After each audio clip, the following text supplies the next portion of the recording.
The engines roared, a wall of sound. Passengers settled in. Flight 359, a routine journey, or so they thought. It was a crisp, clear morning. The sun glinted off the plane's exterior. Inside, a familiar hum. Coffee cups clinked. Conversations murmured. An air of normalcy, a facade. Unbeknownst to them, destiny had other plans. A silent actor was waiting in the wings, hidden from view. He would soon take center stage and change their lives forever. The last call for boarding echoed through the terminal, a sense of urgency, a final passenger rushing through.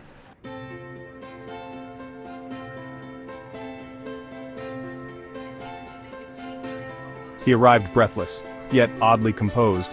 A smile played on his lips, a touch enigmatic, his eyes sparkled, holding secrets. He moved with an air of purpose, impeccably dressed, a tailored suit. He exuded an aura of quiet confidence, magnetic. His presence commanded attention, intriguing. A sense of mystery clung to him. He reached the gate, ticket in hand. The attendant glanced at it, then back at him. A flicker of recognition or surprise. She motioned him through. He stepped onto the jet bridge. A lone figure. His smile widened, as if sharing a secret. With every step, the air thickened, with anticipation. He was about to board Flight 359.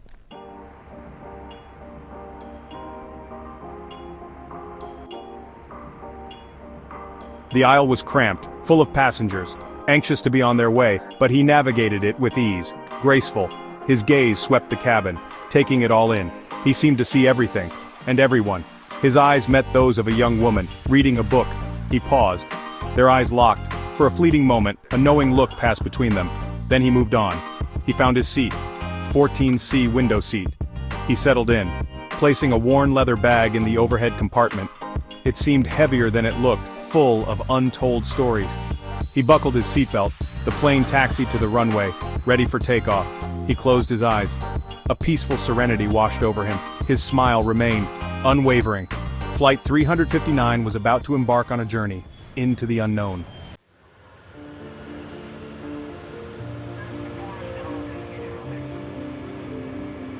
As the plane soared above the clouds, he struck up a conversation with the elderly gentleman beside him, a retired professor.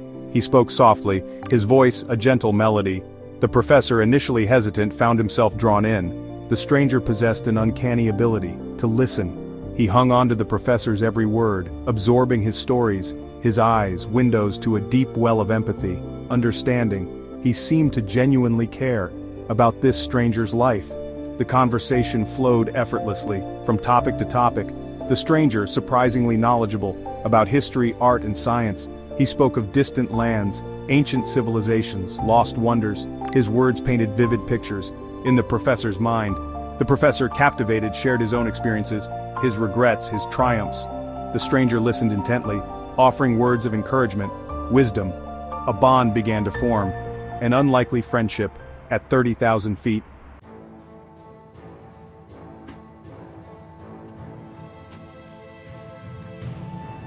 Word of the enigmatic passenger spread through the cabin.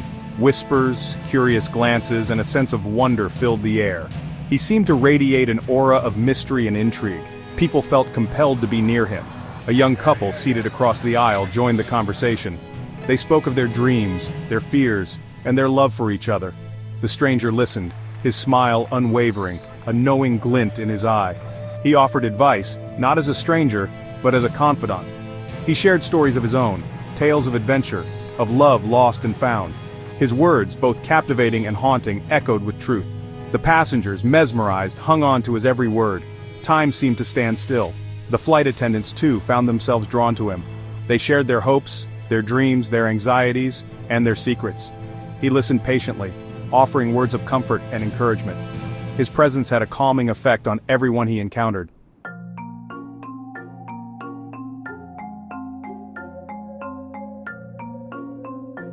Yet there was something unsettling about the stranger. A subtle unease lingered beneath the surface of his charm. His eyes, though kind, seemed to hold a depth that was unnerving, as if he knew more than he let on. He spoke of events in the passengers' lives that he couldn't possibly know. Small details, forgotten memories, secrets long buried. He finished their sentences, anticipated their thoughts. It was both intriguing and terrifying. A sense of unease spread through the cabin like a virus. Passengers exchanged nervous glances, whispers turned to hushed tones. What was the true nature of this enigmatic stranger, and why did he know so much about them? The professor, despite his initial warmth, felt a chill run down his spine. He couldn't shake the feeling that something wasn't right. The stranger's smile, once comforting, now seemed predatory.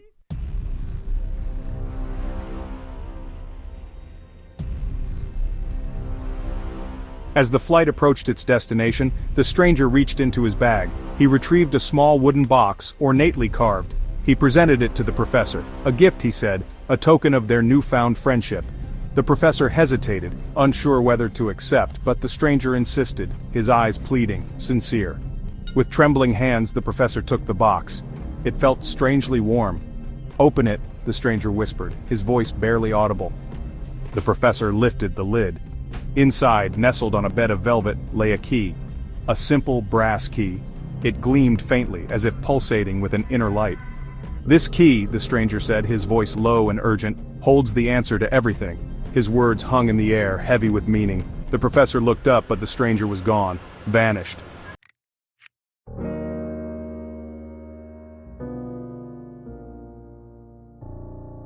The fastened seatbelt sign flickered. The plane descended. Passengers stirred, gathering their belongings. Soon, they would be home. The professor glanced at seat 14C. Empty, as if he had never been there. Had it all been a dream? A shiver ran down his spine. No sign of the enigmatic passenger. Had he disembarked during the flight? Impossible. The crew searched the plane, their faces reflected concern. The plane landed. An unsettling silence lingered, where the stranger had sat, a void in their reality. The professor remained in his seat, frozen, clutching the box. A flight attendant tapped his shoulder. "Sir, we need you to come with us, we found something." She pointed to seat 14C. The professor's heart pounded. This was just the beginning.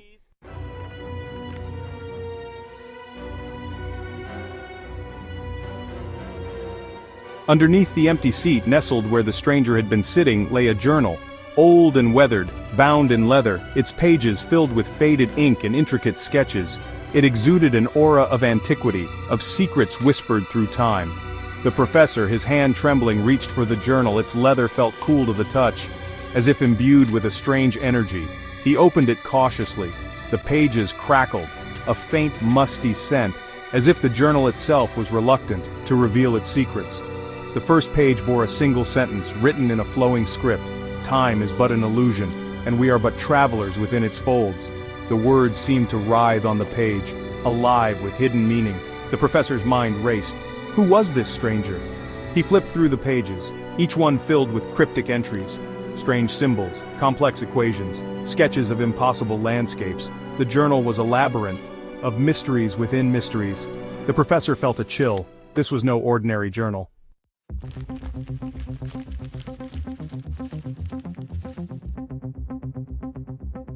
The journal entries were written in a myriad of languages, some ancient, some seemingly alien, undecipherable.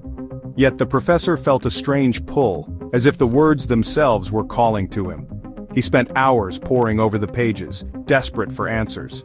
He recognized some of the symbols, from his studies of ancient civilizations. Others were completely foreign, as if from another world, another time. The journal was a tapestry, woven from threads of forgotten history and cosmic mystery. It hinted at a secret knowledge, passed down through the ages. The professor deciphered a few fragmented sentences, each more cryptic than the last. The convergence is near, the threads of fate intertwine. Beware the guardians of the threshold. The words were like pieces of a jigsaw puzzle, without a clear picture. Each sentence deepened the mystery, and heightened the professor's sense of dread.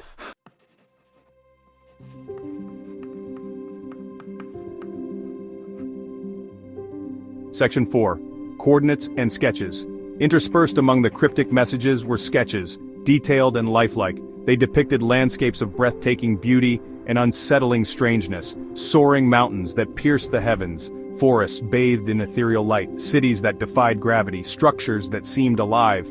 The professor recognized some of the landmarks, from his studies of ancient mythology, Mount Olympus, the Hanging Gardens of Babylon, the lost city of Atlantis. But these were not mere depictions. They were infused with a strange energy, as if the sketches themselves were portals to other realms. Alongside the sketches, the professor discovered a series of coordinates, latitude and longitude scattered throughout the journal, seemingly random. Yet the professor couldn't shake the feeling that they held significance. He plotted them on a map. His heart skipped a beat. They formed a pattern.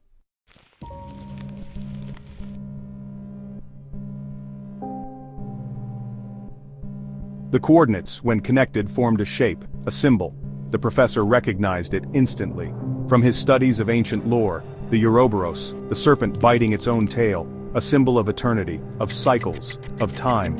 The journal, it seemed, was not just a collection of cryptic messages and sketches. It was a map, a guide, to something beyond human comprehension. The professor felt a surge of excitement, mixed with trepidation. Could this be the key to unlocking the secrets of time itself? He looked at the wooden box, at the key resting inside. He knew what he had to do. He had to follow the journal's lead, to decipher its mysteries, to uncover the truth about the smiling stranger and the secrets he left behind. The professor took a deep breath.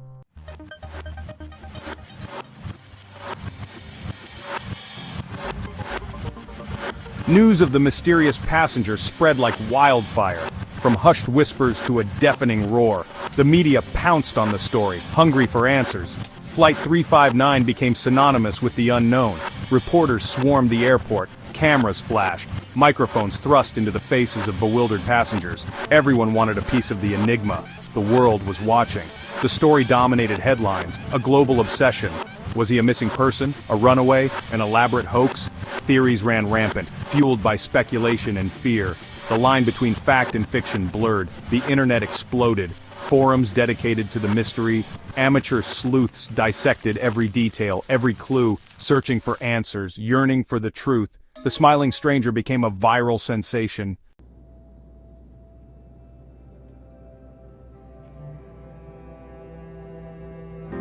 Passengers of Flight 359 found themselves thrust into the spotlight.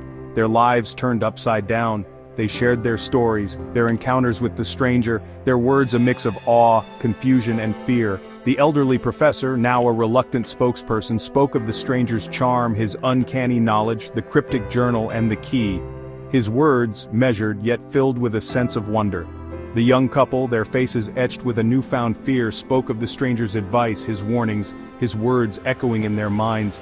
They couldn't escape the feeling that they were in danger.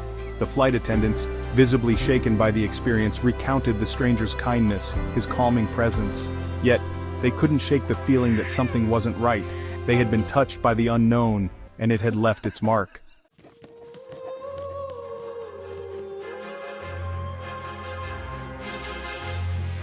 Experts weighed in, their voices a chorus of conflicting opinions.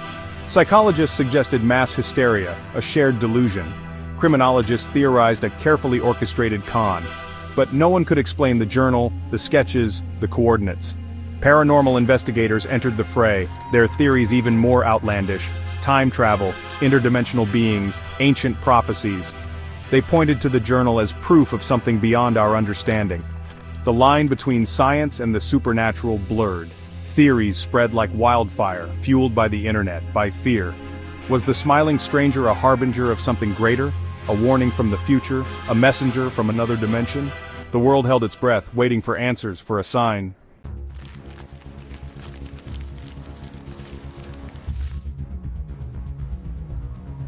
The journal, now in the hands of authorities, became the focal point of the investigation. Experts from various fields studied its pages, desperate to unlock its secrets. Linguists struggled to decipher the strange languages. Cryptographers tried to break the codes. Historians searched for connections to ancient texts, to lost civilizations, but the journal guarded its secrets fiercely. The sketches, too, captivated the world, their beauty undeniable, their strangeness unsettling. Scientists studied the landscapes, the structures, searching for any sign that they might exist. The coordinates, plotted on maps, led to remote locations, oceans, deserts, mountain ranges. Teams were dispatched to investigate. The world waited with bated breath.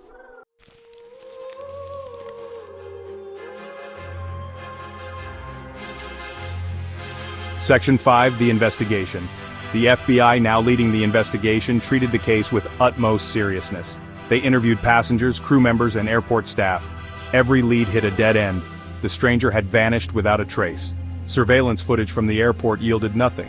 The stranger appeared as if from thin air and disappeared just as easily. The authorities were baffled, their resources stretched thin.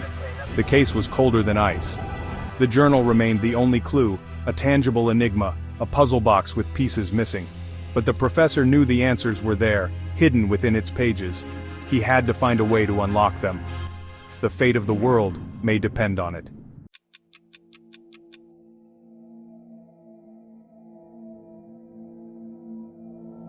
Days turned into weeks. The initial frenzy subsided, but the mystery lingered, a shadow over the lives of those on Flight 359. Their realities began to shift. The young couple, haunted by the stranger's words, saw his face in crowds, heard his voice in the wind.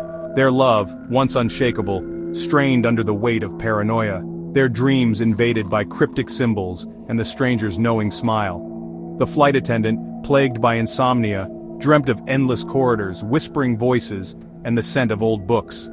Her once mundane life now felt like a distant memory, replaced by a growing sense of dread, a feeling that something was coming. Even the seasoned investigators felt it, a subtle shift in the atmosphere, an unsettling feeling. The case defied logic, taunted them with its lack of answers. They began to question their own sanity, their grip on reality.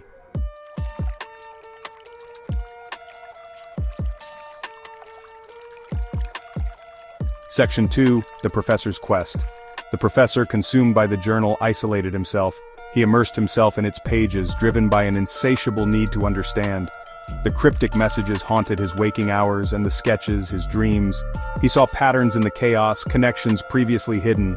He sought the guidance of experts, historians, linguists, cryptographers. But their knowledge paled in comparison to the secrets held within the journal. It was as if the journal revealed its secrets only to those it deemed worthy.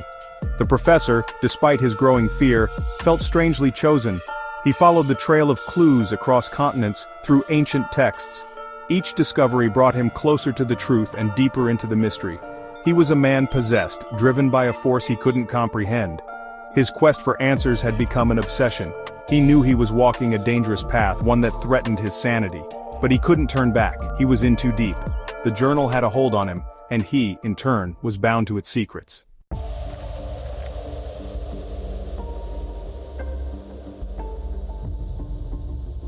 Section 3. Echoes of the Stranger. As the professor delved deeper, he felt the stranger's presence grow stronger. It was as if the stranger was guiding him, leading him on a predetermined path. He found himself drawn to places the stranger had mentioned, to people he had described. Echoes of the smiling stranger reverberated through the professor's life. He met a reclusive antiquarian, a woman who claimed to have known the stranger. Her words, shrouded in riddles and warnings, only deepened the mystery.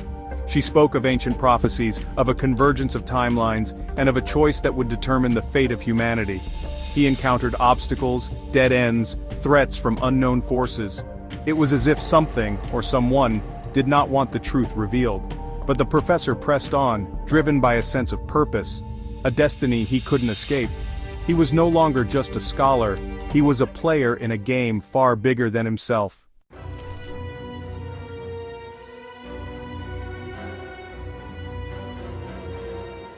Section 4. The Key and the Clock. The professor noticed a recurring motif, a clock. Not just any clock, but an orrery. It was a clue. He remembered the key, the same brass used in antique clocks. A sudden realization struck him. The key was for a clockwork mechanism. He searched for an orrery. His search led him to a museum. There it was, identical to the journal. A sense of awe washed over him. As he approached, he felt a surge of energy. The air crackled with anticipation. The clock's hands stood still. He knew what to do. He inserted the key and turned. The orrery whirred to life. Time seemed to bend around him.